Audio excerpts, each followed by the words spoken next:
morning! Ang aking pagbabalik sa aking YouTube. Hello! Gagawa tayo ng fresh juice for cleansing our body. Ayan. Apple.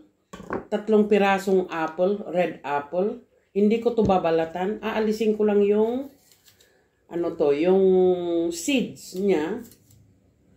At hiwain ko lang ganyan. Oh.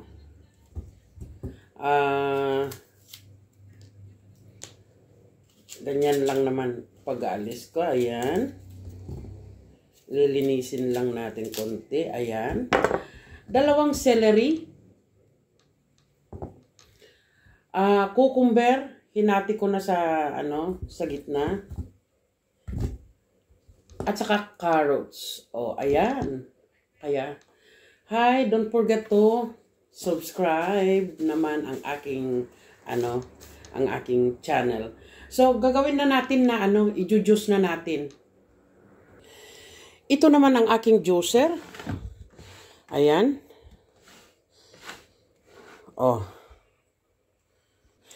Ilalagay natin yung pinaka yung pinaka container na sasalo ng juice. Ayan. Kaya umpisan na natin. Nilagay ang ayan.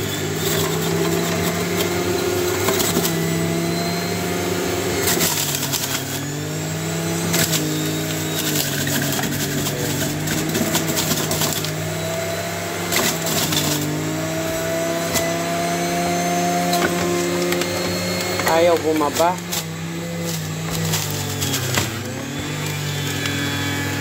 Ayan po.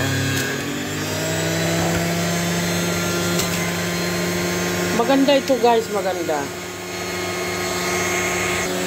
Ayan guys, tapos na. Oh, pero habang na nag-ano pa, naka-on pa yung machine, may tumutulo pa rin. Ayan. So, ito naman is gagawin natin yung mga balat, pinagbalatan natin, pwedeng gamitin na pang fertilizer sa mga halaman. Ayan. Oh, yan. Ganyan ang kinalabasan. May siya, oh. Ayun. Ganyan. So, ready to drink, guys. Ayan, ready to drink na. So, maganda ang kinalabasan. Tignan nga natin.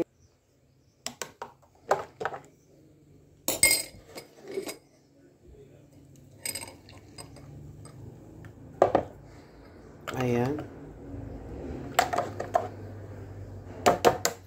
No sugar added. Basta ito lang. Juice lang talaga ito.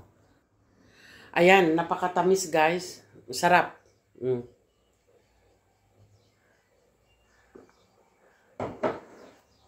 Kaya ito ang kinaganda pag mayroon kang pag mayroon kang juicer. Yan ang pinakamaganda. Every other day ako guys na gumagawa nito. Celery, cucumber, carrots at saka yan mga apple.